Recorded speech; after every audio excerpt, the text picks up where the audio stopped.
This weekend brings further tragedy and mourning in Israel as the bodies of 6 hostages have been recovered from Rafah in the south of the Gaza Strip. The bodies were discovered in a tunnel by the IDF on Sunday morning. They had lived in Hamas captivity since October the 7th, but were only murdered a few days ago. As the IDF intensified searches in the area and battled terrorists above ground, the guards of the hostages brutally murdered their captives and then fled the scene before the IDF located the bodies. It is now believed that 97 of the 259 hostages abducted by Hamas now remain in Gaza, including 33 that have already been confirmed dead by the IDF. 8 hostages have also been rescued alive, and the bodies of 37 have been recovered. Following the confirmation of the identities of the hostages who had been murdered, President Herzog said earlier this morning, quote, "The heart of an entire nation is shattered to pieces," end quote. This also comes after Israel's operation in the West Bank began on Wednesday and still continues currently. This major raid is focused on, quote, "dismantling the terrorism that comes from the refugee camps in Judea and Samaria," end quote. So far, 26 gunmen have been killed along with 30 wanted Palestinians. The situation was escalated on Friday night when 2 car bombs exploded in the Jewish area of Gush Etzion, south of Jerusalem, leaving 3 Israelis hurt. Amid the ongoing pain and tragedy taking place in the land of Israel today, we recall the words of Zechariah as he expresses the way that the God of Israel feels for his people. Quote, "For thus saith Yahweh of hosts, after the glory he sent me unto the nations which spoiled you. For he that touches you touches the apple of his eye." Zechariah 2 verse 8.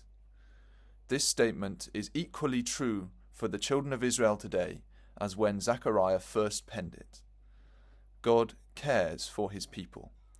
The word for apple in the Hebrew is misleading since it is the word pupil.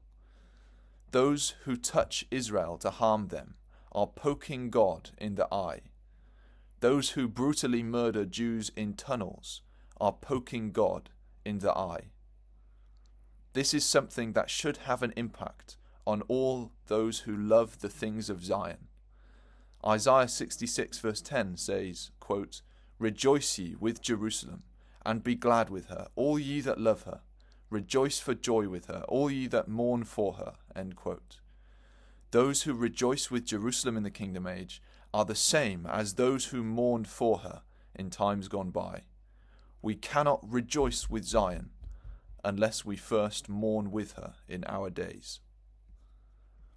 Why does God bring such tragedy upon his people? As President Herzog remarked this morning, the heart of the nation is shattered. This has been true on so many different occasions throughout the history of the Jewish people. Is all of this suffering meaningless? Does it have a purpose? Is God working with his people today?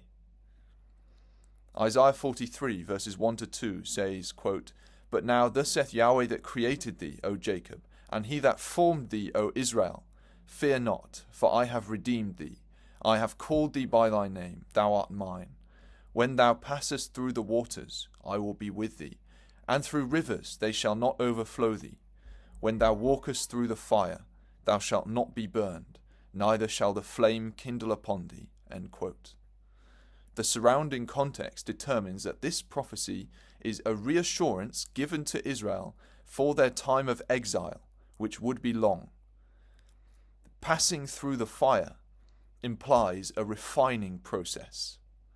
Throughout the time of exile, God has been refining his people. He has been working with them throughout their history, even since the destruction of the temple and their scattering. Israel's experiences and suffering in the land today are part of this refining process and preparation for the kingdom age. Another example of the same thought process is the story of Joseph and his brothers. The account of the reuniting of Joseph with his brethren is a type of Jesus reuniting with the Jewish people, his brothers, in the kingdom age. Joseph tests them to determine whether they had changed. We read, about particularly what happened to Judah in the time after they sold Joseph into Egypt and before their reunification with Joseph. The brothers had changed even before they met Joseph. They changed during the time when Joseph was absent. The same is true for the Jewish people. How is it that they become the righteous nation of the kingdom age? It is due to the change brought about by the invasion of Gog and the mission of Elijah prior to Christ's return, and their interaction with Jesus. However, we also cannot discount the fact that God is working with his people to prepare them even today, as was true with Judah so long ago. For example, Brother Graham Pierce writes, quote, "How 4,000 years under the hand of God shapes a nation is something outside of our experience. For the nation of Israel, there is a vast divine experience inbuilt throughout the generations, and this vast experience has been put on record for succeeding generations of Israel to study and appreciate. Perhaps the nation may be thought of as a living body, a body made up of many cells. Individual cells die, but are continually renewed, so that the body carries on its own distinctive life. So it is with the nation of Israel. Individuals die, but the nation carries on, and in some way the experience of the nation is carried forward, shaping its character.